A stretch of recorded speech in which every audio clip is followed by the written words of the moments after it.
ముందుగా బ్రహ్మర్షి పితామహ గురుదేవులకు, అలాగే ఆదిశేషుడికి, ఆది పరాశక్తికి, అందరికీ, సకల దేవతలకు కృతజ్ఞతలు, అలాగే మన గ్రూప్ సభ్యులందరికీ ఆత్మ ప్రణామాలు. ఓకే మాస్టర్స్, ఇవాళ నిస్సహాయత. అసలు మనం ఏ ఏ సందర్భాల్లో నిస్సహాయతగా ఉంటాము, ఎందుకు ఆ పరిస్థితి వస్తుంది, ఎలా వస్తుంది, ఆ నిస్సహాయతప్పుడు మనం ఏం చేయాలి, దాన్ని ఎలా దాటగలగాలి, ఎలా ముందుకు నడుచుకుంటూ వెళ్ళాలో మనము ఈ సబ్జెక్ట్ ద్వారా నేర్చుకోవాల్సిన విషయాలు కొన్ని ఉన్నాయి. అవేంటో చూసుకుందాం. నిస్సహాయత మనం ఎలాగంటే మాస్టర్స్, ఒక కుటుంబంలో జరగరానిది జరిగినప్పుడు, అలాగే కుటుంబంలో ఒక వ్యక్తి మరణించినప్పుడు, ఆ ఆస్తి కోల్పోయినప్పుడు, డబ్బు సంపాదన లేకుండా, ఒక ఉద్యోగం లేకుండా, అలాంటప్పుడు మనం నిస్సహాయతగా ఉంటాము. అమ్మో, నేను ఇంకా ఏమీ చేయలేను, నేను అసలు ఇంకా బతకలేను, నా కుటుంబాన్ని పోషించలేను అన్నట్టు. అలా ఉన్నప్పుడు మనం ఏ ఏ జాగ్రత్తలు తీసుకోవాలి, ఎలా ముందుకు పోవాలో మనము తెలుసుకుందాం. నిస్సహాయత దేనిలో ఫస్ట్ ఒక కొన్ని భాగాలు ఉంటాయి మాస్టర్స్, కొన్ని అవేంటో ఒక్కొక్క పాట గురించి తెలుసుకుందాం. ఒకటి నిస్సహాయత. సాధన సాధన సాధన.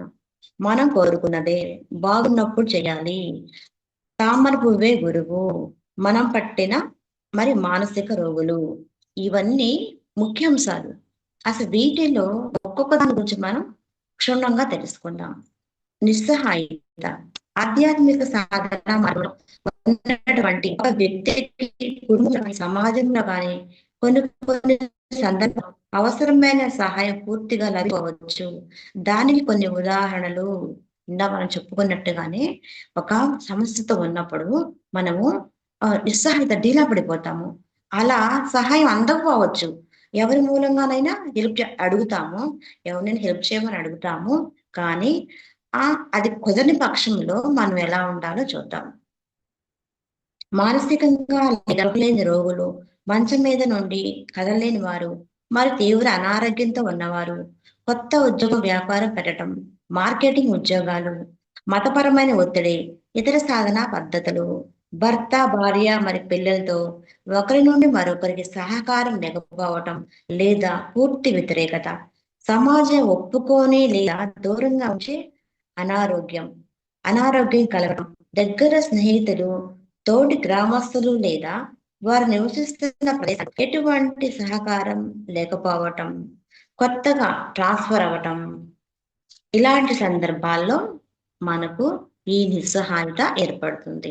ఫస్ట్ ఏంటిది, మంచంలో ఉన్నప్పుడు, ఒక రోజు మంచంలో ఉన్నప్పుడు తను ఏం చేసుకోలేడు కదా, నిస్సహాయత ఉంటాడు. వాళ్ళు వండాలి, పెట్టాలి, మేము తినాలి అన్నట్టుగా డిలా పడిపోతాడు. అలాంటప్పుడు కొత్త ఉద్యోగాలు, ట్రాన్స్ఫర్ అయిపోతారు, ఒక ఊరు నుంచి మరొకరికి ట్రాన్స్ఫర్ అవుతారు. అప్పుడు ఏం చేస్తారు వాళ్ళు, అప్పటిదాకా ఆ వాతావరణానికి అలవాటు పడ్డ వాళ్ళు ఒక్కసారిగా ట్రాన్స్ఫర్ పేరుతో వేరే ఊరికి వెళ్ళాలి. అక్కడ అక్కడ సమాజంతో కలవాలి, టెన్షన్స్ ఉంటాయి. అప్పుడు వాళ్ళకి ఎంతో బాధగా ఉంటుంది. తర్వాత ఇంకా ఏం చెప్తున్నారు వీళ్ళు, మతపరమైన ఒత్తిడి. ఉంటుంటారు కదా, నేను తెలుగుదేశం పార్టీ, మీరు కాంగ్రెస్ పార్టీ, అలా కాకుండా మీరు హిందూస్, ముస్లిమ్స్, ఇవన్నీ మతపరమైన ఒత్తిడి ఉంటది. మీ మేము అల్లాని పూజిస్తాము, మీ హిందువులు మీ దేవాలయాలు పగలగొట్టేస్తాము. అలాగే వీళ్ళు కొట్టుకోవటం, మతపరమైన కలహాలు, ఇవన్నీ ఉండటం వల్ల మనం ఒత్తిడికి గురవుతాము, నిస్సహాయతలో పడిపోతాము. ఇంకా ఏం చెప్తున్నారు, భార్య భర్త ఇంట్లో గొడవ పడుతున్నప్పుడు, అలాగే ఒకరి మాట ఒకరు వినరు, ఎవరి మాట కాలని వాళ్ళే చూస్తుంటారు. అదే పిల్లలు కూడా తల్లిదండ్రుల మాట వినరు, ఎదురు మాట్లాడటము, చెప్పించేయకపోవటము, వాళ్ళేదో సాధించాలనుకుంటే మనం అడ్డుపడతాం. వాళ్ళు సాఫ్ట్వేర్ చేయాలంటే మనం అది కాదు ఇది కావాలని మనం అంటుంటాం. లేదు లేదు నేను అదే అవుతాను వాళ్ళు అంటుంటారు. ఇలాంటి రకరకాల సమస్యలు కుటుంబంలో కూడా, ఆస్తిపరమైన సమస్యలు, అక్కా చెల్లెళ్ళు, అన్నాదమ్ములు గొడవలు, ఇవన్నీ ఉన్నప్పుడు వాళ్ళు నిస్సహాయతకు గురైపోతారు. ఏం చెప్తున్నారు, మానసికంగా స్పృహ లేని రోగులు. మానసికంగా అంటే వయసు అయిపోయినాక మంచంలో పడ్డ వాళ్ళు వేరు, కొంచెం ఏజ్ లో ఉండగా వాళ్ళు ఏమీ చేసుకోలేక, అంటే పక్షవాతం లాంటివి వచ్చినప్పుడు మంచంలో పడటం వాళ్ళు నిస్సహాయతకి గురవుతారు. ఇవన్నీ ఎవరైతే ఈ బాధలతో ఉన్నారో, బయటపడలేకపోతారో వాళ్ళు ఈ నిస్సహాయతకు గురవుతారు. తరువాత సాధన. క్లిష్ట పరిస్థితుల్లో ఉన్నవాళ్ళు ఎక్కువైతే వ్యక్తిగతంగా సమయం చిక్కుతుందో ఆ సమయంలోనే వాళ్ళు ధ్యాన సాధన చేయాలి. అలా ఎప్పుడే 5 నిమిషాలు మొదలుకొని ఎంతసేపు అయినా ఏ సమయంలో అయినా వారికి ఖాళీ ఉంటుందో ఆ సమయాన్ని కూడా సాధనగా ఆత్మానుభవం తెలుసుకుంటారో అప్పుడు మాత్రమే క్రమేపీ మిగతా సమయం వాళ్లకు అనుకూలంగా మారటం మనం గమనించవచ్చు. సాధన. ఇలాంటి స్థితి ఉన్నప్పుడు ఎవరైనా సరే కూర్చొని మెడిటేషన్ చేయటం స్టార్ట్ చేయాలి. ఒక్క నిమిషమైనా, 2 నిమిషాలైనా సరే ఎప్పుడు ఖాళీగా ఉంటే అప్పుడు మనం ధ్యానం చేయటం వల్ల ఆ స్థితి నుంచి మనము కొంచెం బయటకొచ్చేస్తాము. అలాగే ఆత్మానుభవం ఇక్కడ ఇంకేం చెప్పారు వాడు? ఆత్మానుభవం. మనము సోలుకి ఎనర్జీ ఇవ్వగలుగుతాము ఈ ధ్యానం ద్వారా. ఆ భయం అనేది పోతుంది. చేయగా తీసుకునే ఎనర్జీ ద్వారా ఆ భయం అనేది వీళ్ళకి పోతుంది. ఎప్పుడైతే భయం కోల్పోయి వాళ్ళు నిర్భయంగా ఉంటారో అప్పుడు వాళ్ళకి పెద్ద సమస్య కూడా చిన్న సమస్యగా కనిపిస్తుందని దీని భావం. మనం వాడే gas, cooler, grinder, washing machine, రవాణా వాహనాలు వంటి వస్తువులకు మొదలుగా ఎవరు కూడా వాడుక విషయంలో సరియైన సహకారాన్ని ఇవ్వలేదు.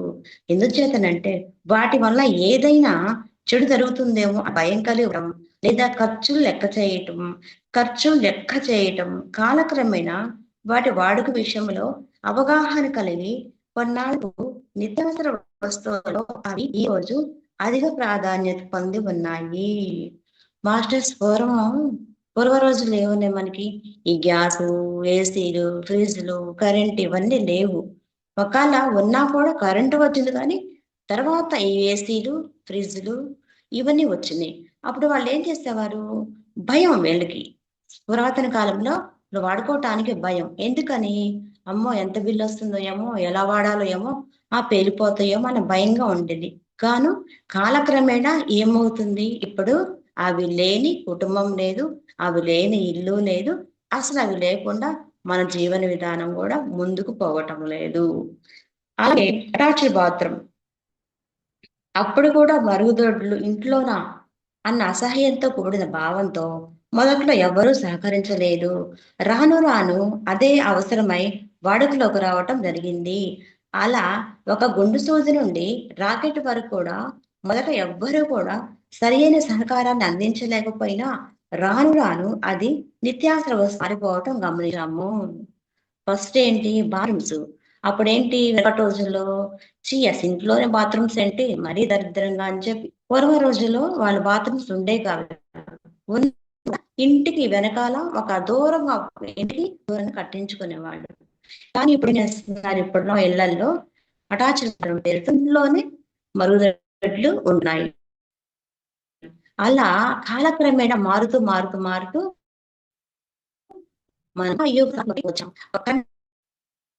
కాలక్రమేణా వాళ్ళ నుంచి చివరికి ఇప్పట్లో భయం లేదు, ఏం లేదు. ఏదైనా ఒక ఫోన్ అయినా సరే మనం నిరభ్యంతరంగా వాడుతున్నాము.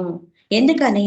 ఎనర్జీ పెరిగిపోవటం. ఇప్పుడున్న సమాజంలో కూడా ప్రచారంలోకి రావడం, ఈ ధ్యానం చేయటం, ఎలా పరిష్కరించుకోవాలన్న ఆలోచన రావటం, ఒత్తిడి గురి కాకుండా ఇప్పుడు సమాజంలో కొంచెము తగ్గుతూ వచ్చింది. కొంచెం తగ్గుతూ వచ్చింది. కాబట్టి ఇక్కడ సహాయం లేకపోవడం అంటే సమయం చిక్కటం లేదు, నాకు ఎవరు సహాయం చేయటం లేదు, నేను ఉన్నటువంటి పరిస్థితులు సరిగా లేవు, నాకు అనుకూలంగా లేరు, ఈ పరిస్థితుల్లో నేనేమీ చేయలేను అని ఎవరైతే ప్రారంభ దశలో నిజానికి పూర్తిగా శాస్త్ర విరుద్ధం. ఎంత అవకాశం టైములోనైనా సరే తపనతో మన యొక్క సంకల్పాన్ని 24 గంటలు మనం చేసుకోవాల్సిన విషయం మీద కనుక ఉంచితే ఎటువంటి సామాజిక కుటుంబ పరిస్థితిలో మనం పనిచేసినప్పటికీ కూడా అంతర్గతంగా మన సంకల్పాన్ని నెరవేర్చుకోవటానికి చిన్న సమయం దొరకడం అనేది గమనిస్తాం. ఎప్పుడైతే మనము సమస్య నాకు సమయం లేదు, నాకు ఉద్యోగంలో ఎక్కువగా ఉంది, అసలు టైం కుదరదు, ఇంట్లో పని సరిపోతుంది, నాకు అసలు టైం లేదు అనుకున్న వాళ్ళు ఎక్కువ సంఖ్య అంట. ఎక్కువ ఇలాగే ఉంటున్నారు. కానీ 24 గంటలు దృఢ సంకల్పంతో ఎప్పుడైతే ఉన్నామో మరి దీన్ని ఎలా దాటగలాలి మనం? టైం లేదు అనుకుంటా ఉంటాం. దీన్ని ఎలా దాటగలగాలి? సంకల్పం, దృఢ సంకల్పం అది ఉండటం వల్ల ఎప్పుడు 24 గంటలు ఓకే. అసలు మన జీవిత వ్యయం ఇది కాదు, మనం వచ్చే పరపతి ఇది కాదు, మనం వచ్చే పని వేరే ఉంది అని ఎప్పుడైతే మనం ఆలోచించుకొని ప్రతి నిమిషం ఎప్పుడు వీలుగా ఉంటే అప్పుడు కూర్చోవటం, ధ్యానం చేసుకోవటం. అలాగే మన జన్మ పరంపర, మన జీవిత ధ్యేయం, నేను ఎవరు అని క్వశ్చన్ వేసుకొని మన రమణ మహర్షి చెప్పినట్టు ఇవన్నీ ఆధ్యాత్మిక మార్గంలో ముందుకు సాగిపోతూ ఉండాలి. ఈ కుటుంబంలోనే పడిపోకుండా ఎప్పుడైతే మనం ఎదుతో ఇవన్నీ దాటగలిగామో మనము ఈ ఒత్తిడికి గురి కాకుండా, నిస్సహాయత గురి కాకుండా ఉంటాము. అంటే ఒక ధ్యాన సాధన వల్ల రాబోయే కర్మలు కూడా, రాబోయే విపత్తులు కూడా, ఆటంకాలు కూడా జరగటం ఆపిపోతాయి. ఈ ధ్యాన మార్గం వల్ల మాత్రమే. పూజలు చేయటం వల్ల ఉపయోగం ఉంది. కానీ ఈ ధ్యాన సాధన వల్ల మనకి మార్క్స్ ఎక్కువ వస్తాయి. అన్నింటికన్నా పైమెట్టు ఈ ధ్యానమే కాబట్టి ఎలాంటి స్థితిలో ఉన్నా సరే ధ్యానం చేయవలసిందే. అలాంటి ఉండడం వల్ల ఈ నిస్సహాయత స్థితి నుండి బయటపడతాము. అలాగే జరగబోయే సంఘటనల నుండి బయటపడతాము. ఏ యాక్సిడెంట్లు అలాంటి జరగకుండా ఉండటానికి భవిష్యత్తులో కూడా మన జీవితము బాగా ఉండటానికి, మన జీవితం ముందు ముందు రోజుల్లో అంతకుముందు జీవితం కన్నా ఇప్పుడు జీవితం ప్రశాంతంగా సాగిపోతూ ఉండాలంటే మనము ధ్యానం చేయవలసిందే. యోగ వేమన చెప్పినట్లు మన యోగ వేమన ఏం చెప్తున్నాడు మాస్టర్స్? ఒక పద్యం ఉంటుంది. ఆయన చెప్పినట్టు ఏంటంటే, పట్టు పట్టరాదు పట్టె విడవరాదు, పట్టు పట్టలేని బిగుయు పట్టువలెను, పట్టు విదుచు కంటే పటచ్చడు మేలయ, విశ్వదాభిరామ వినరవేమ. ఏం చెప్తున్నారు ఆయన వేమన? ఏదైనా ఒక సంకల్పను పెట్టుకున్నప్పుడు పట్టు పట్టావు ఓకే, పట్టు విడవరాదు, పట్టిన పట్టి విడవడం కంటే మేలయ్యా అని యోగి వేమ చెప్పినట్టు మనము జీవితంలో ఈ శ్లోకాన్ని అంటే ఈ పద్యాన్ని చేసుకుంటూ మనము జీవితాన్ని ముందు కొనసాగించాలి. ఇది నిస్సహాయత. నిస్సహాయత స్థితి నుండి ఎలా బయటపడాలో ఇప్పుడు మనం తెలుసుకున్నాం. తరువాత మనం దొరికినప్పుడు, మనం కోరుకున్నప్పుడు మనం ఏం కోరుకున్నాం? ఆత్మ సామ్రాజ్యాన్ని పరీక్షించి చూస్తే ఈ రోజు మనం క్లిష్టతరం అనుకున్న సందర్భం మన అచేతనావస్థ, మనం చేతనావస్థలోనికి తెలుగు తెచ్చుకున్న ఒక సంభావిత మాత్రమే. ఆత్మ సామ్రాజ్యాన్ని చూస్తే ఈ రోజు మనం క్లిష్టతరం అనుకున్న సందర్భం మన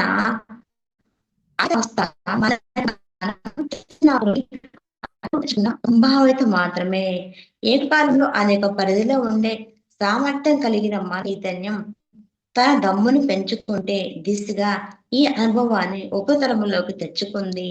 సమాధానం సిద్ధంగా ఉన్న ప్రశ్ననే మనం తీసుకున్నామని సత్యాన్ని విశ్వసించినప్పుడు మనమే అది క్రమేపీ కానీ చిక్కుముడి ఇట్టే చిక్కుముడి విడివవుతుంది.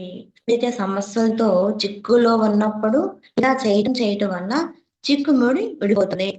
అంతేకాకుండా మనం ఎప్పుడైతే మారిపోయామో ఎలా మారుతాం? ఒక్క సాధన వల్ల. ఈ సాధన చేయటం వల్ల ఎప్పుడైతే మనము క్రమేపీ ఇందాక అనుకున్న సమస్యలు దూరమైనప్పుడు, చేతనావస్థలోకి మనం మారినప్పుడు ఎంత సమస్య అయినా చిన్నదిగా కనిపిస్తుంది. అలాగే మరి ఈ జ్ఞాన మార్గం ఎన్ని రకాలుగా ఉపయోగపడుతుంది మరి? ఒకటి కాదు, రెండు కాదు, ధ్యానం వల్ల ఎన్నో వందల వేల ప్రయోజనాలు ఉన్నాయి, చాలా ఉన్నాయి. ప్రతి నిమిషం ఎప్పుడు ఎప్పుడు వీలుగా ఉంటే అప్పుడు ధ్యాన సాధన చేయవలసిందని ఈ రచయిత ప్రతిసారి నొక్కి చెప్తున్నారు. అయితే ఈ పరిస్థితిని ఎవరో మనపై రుద్దారు లేదా పై భగవంతుడు ఇచ్చాడు అని ఆలోచిస్తూ అలానే అందరితో మాటల్లో వ్యక్తపరిచినంత కాలం మన సమస్య పరిష్కారానికి దూరంగానే ఉంటాం. ఏ రోజైతే అది నేను సృష్టించుకున్నదే నా వల్ల చేతనవుతుంది, నేనే దీన్ని పరిష్కరించుకుంటాను మనం నమ్ముతామో అప్పుడే మనం ఈ పరిస్థితి నుండిగా బయటపడగలుగుతాం. ఎప్పుడైతే ఈ సమస్య కారణం నేనే, వేరే ఎవ్వరు కాదు అనుకున్నప్పుడు మనం దాని నుండి బయటపడగలుగుతాం. అలాగే ఈ సమస్య నా నుంచి రాలేదు, వేరే వాళ్ళ నుంచి వచ్చింది. వాళ్ళ మూలంగానే ఈ గోలంతా. ఆ దేవుడే నాకు నా రాత ఇలా రాశాడు అని అంటాం మనం. కానీ ఏ దేవుడు మన రాత రాయలేదు. ఎవరు మన సమస్యకు పరిష్కార మార్గం కాదు. ఎప్పుడైతే మనం ఆ భావం నుంచి బయటకొస్తామో, లేదు లేదు నా వాస్తవానికి నేనే కారణం అన్న విషయానికి మనం వస్తామో, అప్పుడే ఈ సమస్య నుంచి మనం కొంచెం బయటపడగలుగుతాం. నాకు తెలిసిన స్నేహితురాలికి సాధనపై ఎంతో తపన ఉండేది. కానీ ఉదయాన్నే ఇంట్లో పిల్లలు, ఆఫీస్, సాయంత్రం మళ్ళీ సంసారం ఇలా కాలయాపన చేస్తూ ఉంది. నిజంగా చూస్తే భర్త లేకుండా భర్త చనిపోయాడు. పిల్లలతో ఉద్యోగంలో చాలా క్లిష్టమైన పనే. సాధనకు సమయం తీయటం కానీ, అటువంటి సమయంలో అకస్మాత్తుగా ఉద్యోగం బదిలీ జరిగి 2 గంటలు వెళ్ళటం. మరి 2 గంటలు రావటం. ట్రైన్ ప్రయాణం పడింది. అప్పుడు చక్కగా ట్రైన్‌లో ధ్యానం, పఠనం, వచ్చీ రాని భాషలో మాట్లాడి హిందీ నేర్చుకోవటం, సంగీతం, మరి సిటీలు, సెల్ ఫోన్ అన్ని సాధనలు ఆ 4 గంటలు చక్కగా అవలంబించాయి. చక్కగా మనసు అంటే ఆ 4 గంటలు చక్కగా యు కేటాయించారు. 4 గంటలు చక్కగా సమయాన్ని కేటాయించింది. ఏంటంటే ఒక ధ్యానాన్ని అమ్మాయి ఆ ఉద్యోగం ట్రాన్స్‌ఫర్ అయింది. అంటే ఒక చోట నుండి ఇంకో చోటకెళ్ళాలి. ఇంట్లో భర్త లేడు. ఆయన చనిపోయాడు. కానీ 2 గంటలు పోవటానికి ఆఫీస్‌కి 2 అవర్స్. మళ్ళీ ఇంటికి రావటానికి 2 అవర్స్. ఈ 4 గంటల సమయం వృధా అయిపోతుందని ఆ అమ్మాయి ఏం చేసింది బస్సులోనే ట్రైన్‌లోనే కాసేపు ధ్యానం చేసుకోవటం, కాసేపు పుస్తకం చూసుకోవటం, కాసేపు ట్రైన్‌లో ఫోన్‌లో ఉన్న మన క్లాసులు వినటం, ఇవన్నీ గాను చేస్తూ ముందుకు పోయింది. ఇలా చేయటం వల్ల ఆ అమ్మాయి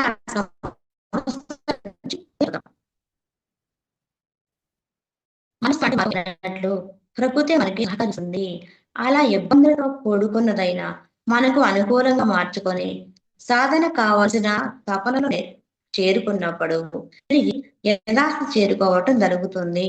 ఎప్పుడైతే మరి ఆ మేడం ఇలా చేయిందో ప్రతి క్షణం ఉపయోగించుకుంటూ ఇంటికి రాగానే ఇంట్లో పనులు, సాధన, ధ్యానము, పుస్తక పఠనం, సజ్జన సాంగత్యం, ఫోన్ ద్వారా ఎప్పుడైతే ఆ మేడం చేయగలిగిందో క్రమేపీ తనకి అక్షమైన స్థితి కూడా ఆమెకి సులభంగా ఉంది. మామూలుగా ఎక్కడికైనా వెళ్ళాలంటే ఎంత పని చేసుకుంటాం మాస్టర్స్ మనం. ఎంత అంటాం. అలాగే కానీ ఈ మేడం ఏం చేస్తారు, అక్కడికి వెళ్ళగానే సాధన చేయటం వల్ల తన కష్టమైన స్థితి నుండి తేలికగా అయిపోయింది ఆమె జీవన విధానం. బాగున్నప్పుడే చేయాలి. ఆఖరికి వయసైన వ్యక్తి ఆల్కహాల్ తీసుకున్న సమయంలో అతను మన మాట వినకపోవచ్చు. కానీ రోజులో ఉదయం కానీ, మధ్యాహ్నం కానీ లేదా కనీసం బాగుండి బాగా మాట్లాడుతూ ఉన్నప్పుడు మనం అతనితో ధ్యానం చేయిస్తే క్రమేపీ ఆ ఆల్కహాల్ తీసుకోవాల్సిన ఒత్తిడి ఆ మందును మనం తగ్గించవచ్చు. ఇంకా ఉదాహరణ ఏం చెప్పారు? బాగున్నప్పుడే చెయ్యాలి. అంటే ఏంటి? ధ్యానం బాగున్నప్పుడే చెయ్యాలి. మనం వయసులో ఉన్నప్పుడే ఈ సాధన చెయ్యాలి అని. అంటే ఒక ఎగ్జాంపుల్ చెప్పారిక్కడ. ఏం చెప్పారు?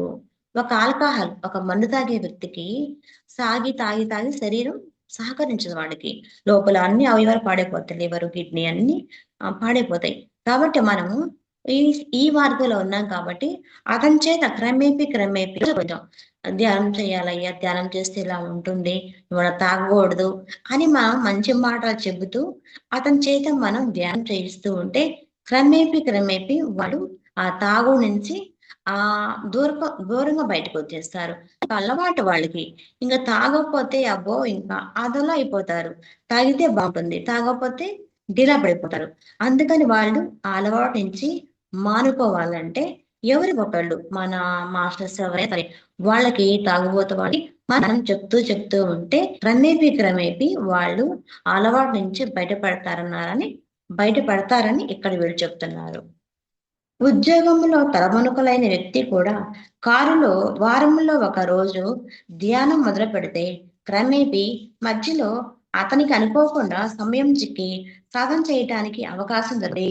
నాకు అవకాశం లేదు, నాకు సమయం లేదు, అన్ని పాఠాలను పూర్తిగా బయటపడి అవకాశం దొరికినంత మేరకు ఎప్పుడైతే పూర్తిగా ఆధ్యాత్మిక సాధనలో ధ్యాన సాధనతో మునిగి ఉన్నామో ఇప్పుడు కొద్ది రోజుల్లోనే మనం అనుకున్న వంటి సమయాన్ని పూర్తిగా మన చేతుల్లోకి తెచ్చుకోగలుగుతాం.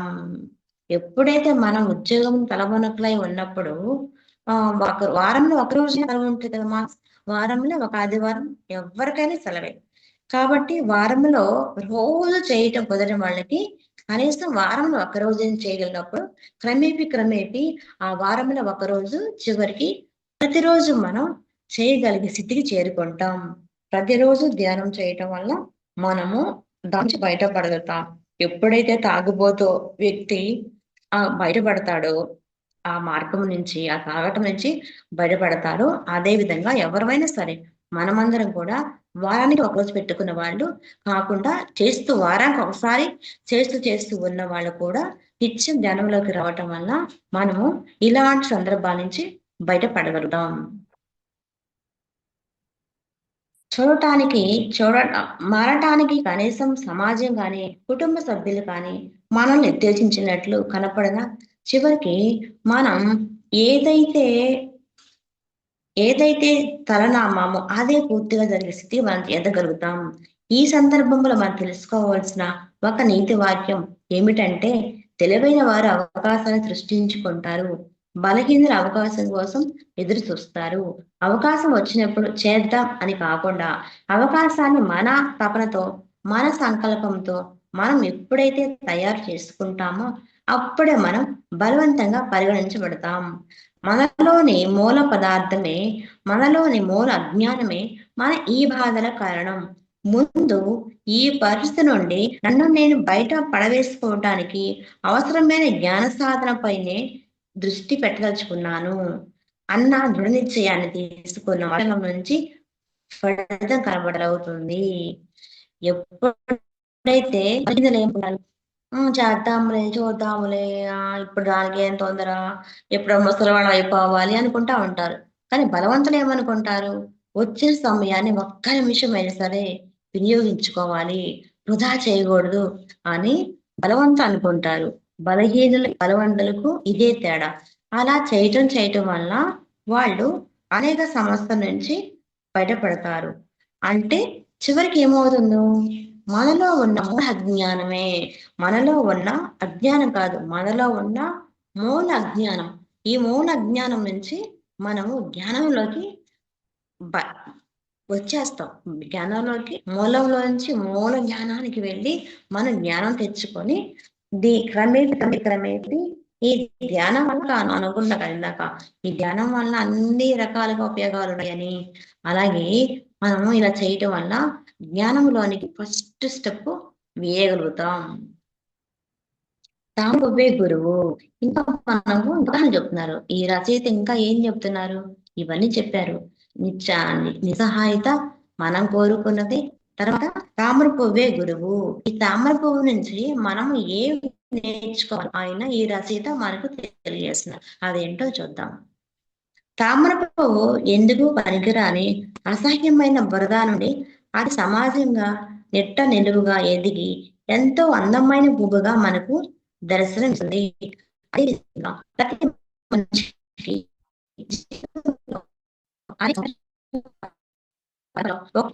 అనుకునే సంఘటనలు ఎదురు కావచ్చు. దీన్ని మనం ఇప్పటికీ బురద జీవితంగా పోలిస్తే అటువంటి స్థితి నుండి తాను సంపూర్ణ ఆనందమైన స్థితిలోకి అనేది అందమైన తామర పువ్వుగా పరిగణించాలి. ఇక్కడ తామర పువ్వు అన్నది మంచి అవంతో తిరిగి పరిపూర్ణ సహజ ఆనంద స్థితికి చేరుకోవడంతో సమానము. తామర పువ్వు చూస్తా ఉంటాం మనం బయటికెళ్ళినప్పుడు. అది ఎక్కడ ఉంటుంది తామర పువ్వు? స్వచ్ఛమైన నీళ్ళలో ఉంటుందా? కాదు. అది ఎలా ఉంటుంది? బురద నీటిలో ఉంటుంది. కానీ బురద నీటిలో ఉన్న స్ట్రెయిట్‌గా నిలువుగా ఉంటుంది. నిలువుగా ఒక పెద్ద పువ్వు తామర పువ్వు అంటే ఇంతుంటుంది. ఒక మన అరచెయ్యి అంత ఉంటుంది. అలాగే మన జీవితం కూడా తామర పువ్వుతో పోల్చుకోవాలి. బురదలో ఉన్న తామర పువ్వు ఎలాగో స్ట్రెయిట్‌గా లేచి ఉచ్చుతుందో, మన జీవితం కూడా సమస్యతో కుప్పకూలిపోయినప్పుడు తామర పువ్వును చూసి మనం ఎరుగుతూ ఉండాలి. దానిని చూసి మనము తెలివిగా, పట్టుదల ఆ పువ్వే ఇలా వచ్చిందే అని మనం ఎలా ఉండాలని మనం కూడా తామర పువ్వు ఉదాహరణ నేర్చుకొని, తీసుకొని మనం ముందుకు సాగిపోవాలి. ఇక్కడ మాస్టర్స్ ఇంకో విషయం గూడా ఉంది. మనము సమ్మర్‌లో మామిడి టెంక తింటాం. మామిడి పళ్ళు తింటాము. అదేం చేస్తాం? తిన్నాక విసిరి ఎక్కడో బురదలో వేస్తాం. ఏ చెట్ల దగ్గర వేస్తాం. దాంతో పనయిపోయింది గదా! ఇక దాంతో పనేంటని చెప్పి ఇసిరేస్తాం. కానీ తర్వాత అదేం చేస్తుంది? ఆ టెంక, ఆ విత్తనం, ఆ బురదలోను, ఆ మట్టిలోనే ఉండి చివరికి మళ్ళీ ఒక మొక్కై మానై కాయలు కాస్తుంది. మళ్ళీ ఎవరైతే విసిరేసిన మానవుడు మళ్ళీ దాని దగ్గరికి వెళ్లి కాయలు కోసుకుంటాడు. పనికిరాదు ఇంగా ఇసిరేసి పారిన మామిడి విత్తనాన్ని పారేస్తాడు. తిరిగి అది దానిలో అక్కడే ఒక మొలకొచ్చి ఒక వృక్షంగా మారిపోతుంది. మళ్ళీ మనం అక్కడికెళ్ళి కాయలు కోసుకుంటాము. జీవితంలో కూడా ఇంతే. ఇలాంటి సంఘటనలు మనకు ఎదురైనప్పుడు ఒక తామర పువ్వు లాంటి తామర పువ్వుని ఒక గురువుగా స్వీకరించుకొని ఎంత సమస్యలో ఉన్నా సరే దానిలోంచి బయటపడగే శక్తి, సామర్థ్యం ఒక ధ్యానంతోనే ఉంటుంది. రాత్రికి రాత్రి ఎదురయ్యే ఆర్థిక సంక్షోభం. ఎంతో ఆనందంగా ఉన్న కుటుంబంలోని ఒక వ్యక్తి అకస్మాత్తుగా చనిపోవటం, ఎన్నో వార్తలు పెట్టిన ఉద్యోగం పోవటం, పెళ్లి వాయిదా పడటం, లేదా కుదరకపోవటం వంటి అనేక సహజమైన సందర్భాల్లోనూ, ఏ ధైర్యంలోనూ సమాధానం లేని అనారోగ్యంతో బాధపడటం, ఇవన్నీ మనకు నిస్సహాయతకు మార్గాలు. మళ్ళీ మళ్ళీ రచయిత అదే చెప్తున్నారు. ఎందుకు చెప్తున్నారు? మనం బుర్రలో నాటుకుపోవాలని మళ్ళీ మళ్ళీ ఆయన అవే ఎగ్జాంపుల్‌తో ఆయన వివరిస్తున్నారు. రాత్రికి రాత్రే ఎదురయ్యే ఆర్థిక సంక్షోభం. ఏం చేస్తారు కొంతమంది? ఐబీ పెట్టారు అంటారు. కానీ వాళ్ళేం చేస్తారు? రాత్రికి రాత్రి సామాన్లు వేసుకొని ఎళ్ళిపోతుంటారు వేరే ఊరు. అంటే తెల్లారితే అప్పులు వాళ్ళొచ్చి గొడవ చేస్తుంటారని వాళ్ళు రాత్రికి రాత్రి సామాన్లు వేసుకొని పోతుంటారు. అంతే కాకుండా ఎంతో ఆనందంగా ఉన్న కుటుంబంలో ఒక వ్యక్తి చనిపోయినప్పుడు, ఒక కుటుంబము ఎంతో ఆనందంగా ఉంటుంది. అలాంటి టైంలో ఒక వ్యక్తి చనిపోయినప్పుడు, ఈ ఆర్థిక సంక్షోభం వచ్చినప్పుడు, మనము ఈ నిస్సహాయతకి గురవుతుంటాము. తర్వాత ఎన్నో ఆశలు పెట్టుకున్న ఉద్యోగం రాకపోవడం, పెళ్లి వాయిదా పడటం వంటివి సందర్భాల్లోనూ. ఎంతో కొంతమంది సాఫ్ట్‌వేర్ జాబ్ చేస్తుంటారు. ఎంతో కష్టపడి చదువుకుంటారు, మార్క్స్ తెచ్చుకుంటారు, ఫస్ట్ ర్యాంక్‌లు తెచ్చుకుంటారు, ఎంసెట్‌లో సీట్ తెచ్చుకుంటారు. కానీ వాళ్ళకు ఉద్యోగం రావదు. ఉద్యోగం రాడానికి ఎదురు చూస్తూ ఉంటారు. అలా ఎదురు చూపులతో వీళ్ళు నిస్సహాయతకు గురైపోతుంటారు. అంతేకాకుండా ఒక సైన్యంలోను, ఏ వైద్యంలోను సమాధానం అంటాం. ఏ వైద్యంలోను అంటే ఏ హాస్పిటల్‌లోను తన తన రోగానికి సమాధానం దొరకదు. అంటే మెడిసిన్ లేనప్పుడు, అమ్మో! నాకింత రోగం వచ్చిందా? కనీసం ఇన్ని హాస్పిటల్‌కెళ్ళి నాకు ఆ మెడిసిన్ దొరకటం లేదు అన్న స్థితిలో ఒక మనిషి నిస్సహాయతకి గురవుతాడు. ఇక జీవితం లేదు. చావే గతి అనిపిస్తుంది. కానీ అటువంటి స్థితి నుండి తిరిగి పూర్తి ఆనందమయ జీవితం అవ్వటానికి ఎప్పుడు ఏదో ఒక ద్వారం తెరిచే ఉంటుంది. అది తక్కువ సమయంలో నిదానంగా ఉన్న విషయాన్ని గుర్తు చేసేదే తామర పువ్వు. ఇక జీవితం లేదు.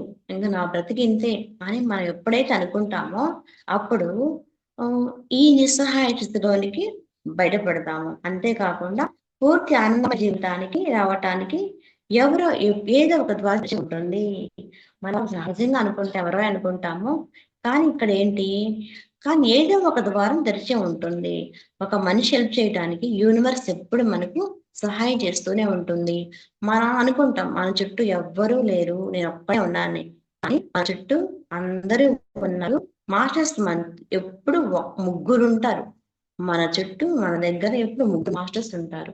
వాళ్ళు మనం ఇలాంటి అధోగతిలో పడిపోయినప్పుడు మాస్టర్స్ వాళ్ళు మనకి తప్పకుండా హెల్ప్ చేస్తారు. అంటే ఏదో ఒక ద్వారం మనకు తెరిచే ఉంటుంది. ఈ భూమి పైన అసాధ్యమైనది ఎన్నడూ ఏదీ లేదు. అన్ని సలపాలని సమయాన్ని మనకు కావలసిన విషయం కేంద్రించి మనలోని మూఢత్వాన్ని, స్థిరమైన అభిప్రాయాలను కుండ బద్దలు కొట్టినట్లు మార్చుకోవటమే మనం చేయవలసిన పని. దీన్ని గుర్తు చేసేదే తామర పువ్వు నిట్ట నిలువుగా పెరగటం. ఇలాంటి స్థితిలో ఉన్నప్పుడు ఏం చేస్తుంటాం మనం? ఈ భూమి పైన అసాధ్యమైనదంటూ ఏమీ లేదు.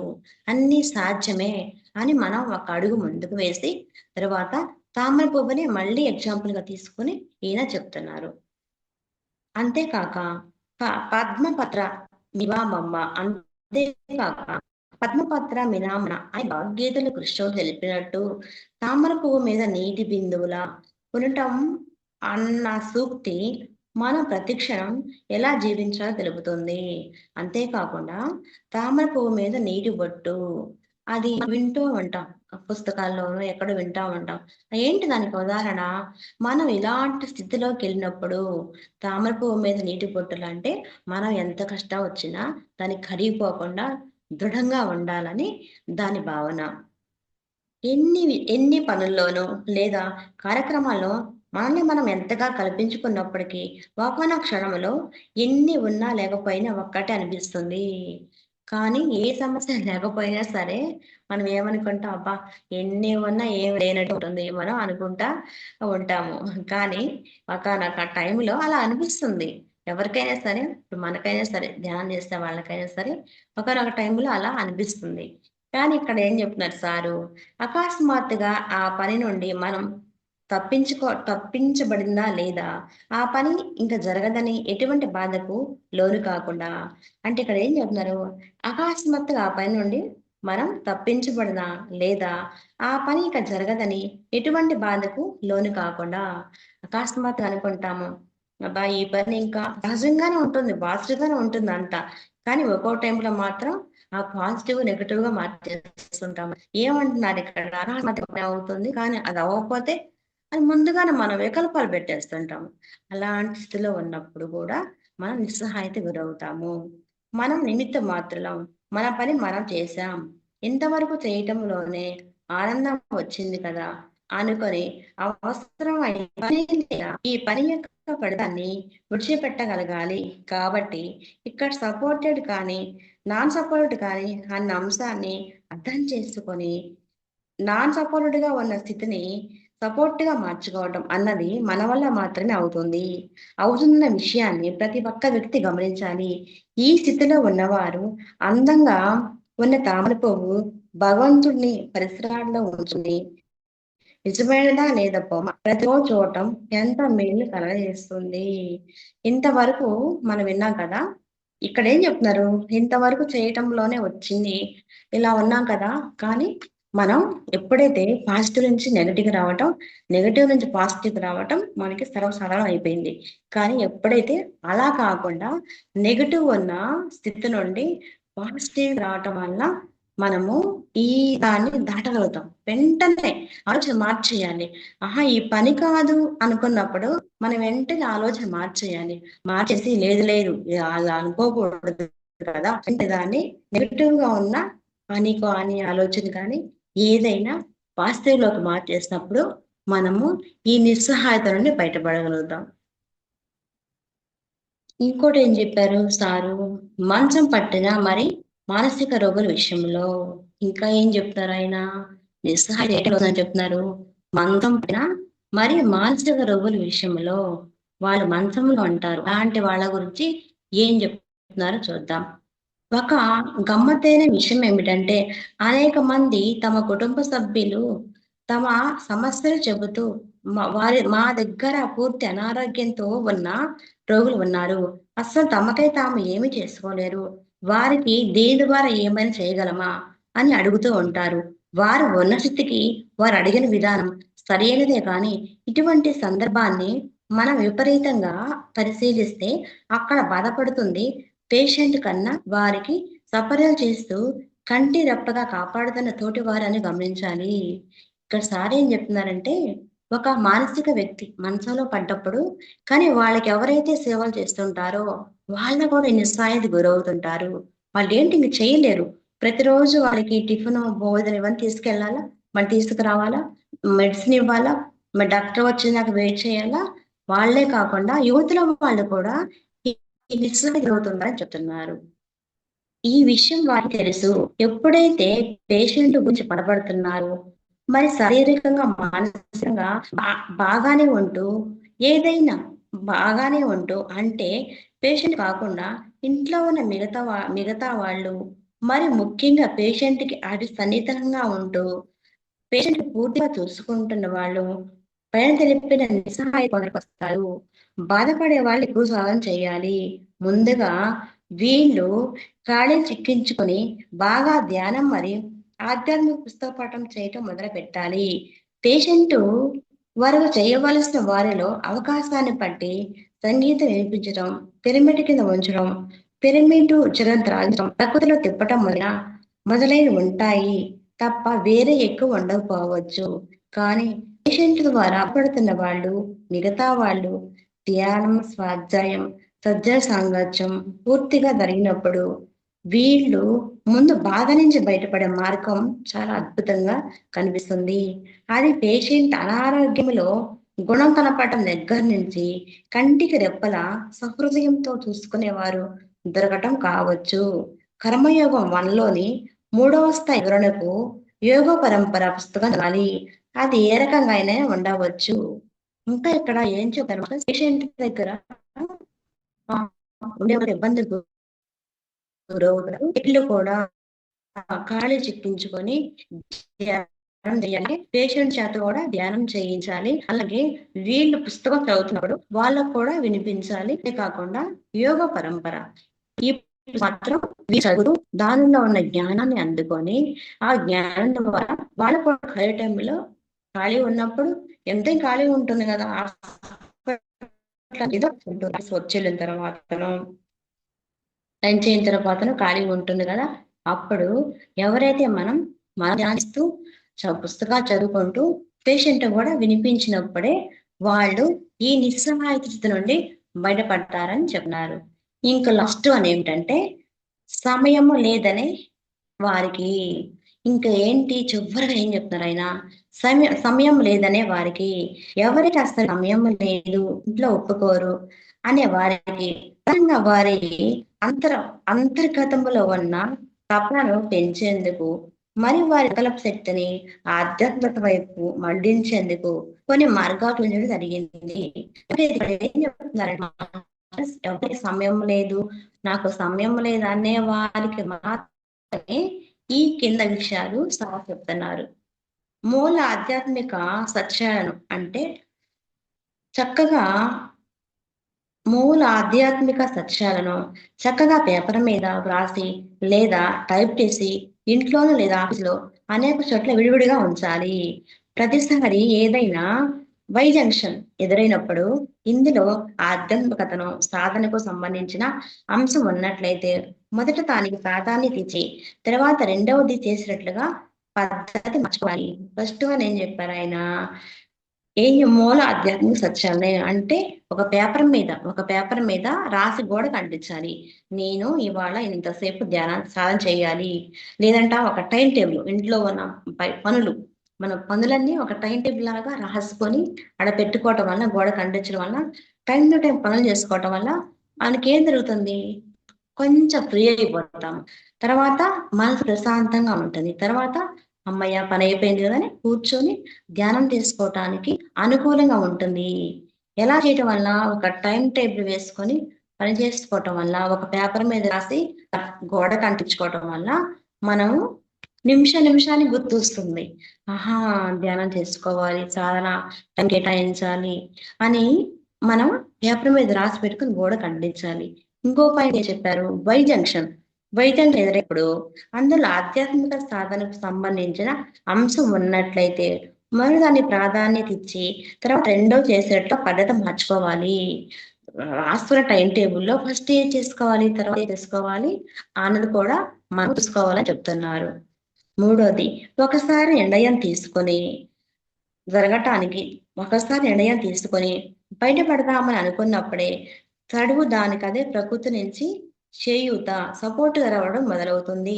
అప్పుడు, అప్పుడు తప్పక వాటిని వినియోగించుకోవాలి. ఎందుకంటే సమయమే సాధన కాబట్టి. ఇక్కడ ఇంకో పాయింట్ ఏం చెప్తున్నారు? మూడో పాయింటు నిర్ణయం తీసుకొని బయటపడదామని అనుకున్నదే తడువు. తడువు అంటే ఏందక్కడ? నిర్ణయం తీసుకొని బయటపడేయాలి అనుకున్నదే ఒక తడువు. అంటే కొంచెం విశ్రాంతి లాంటిది మనకి ఉంది. తర్వాత ఇంకేం చెప్తుంది దానికదే ప్రకృతి నుంచి సహాయం రావటం మొదలవుతుంది.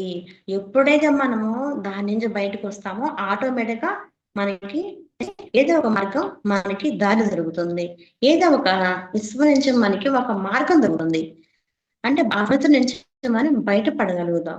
ఇంకోటేంటి మరి ప్రయాణాలు సమయాన్ని అది ఎంత తక్కువ అయినప్పటికీ ఆ సమయంలో సెల్ ఫోన్ ముందుగా రికార్డ్ చేసి ఉంచిన ఆధ్యాత్మిక అంశ ధ్యానం పుస్తకం పఠనం లాంటి విషయం ద్వారా సమయాన్ని మరి పరిస్థితిలోను సమయాన్ని మరి క్రమేపీ మనం తిప్పుకోవచ్చు. ఇంకా ఏంటంటే ఇక్కడ సమయం లేదనుకునే వాళ్ళకి మాత్రమే ఈ మాస్టర్స్ ఈ పాయింట్స్. ఇంకిక్కడ సార్ చక్కగా చెప్తున్నారు. ఇక్కడ ఏం చెప్తున్నారు? పుస్తకాలు ఇందాక అనుకున్నాం మళ్ళీ చెప్తున్నారు. పుస్తకాలు చదవటం వల్ల టైం కేటాయించుకొని ధ్యానం చేయడం వల్ల మనము ఈ సమయం లేదనుకునే వాళ్ళకి ఇంకా ఎక్కువ సమయం ఉంటుంది. అబ్బా! లేదనుకున్న వాళ్ళకి ఎప్పుడైతే మనం ధ్యానం చేసి ముందుకు వెళ్ళగలుగుతామో, అబ్బో! ఇంత సమయం ఉందా?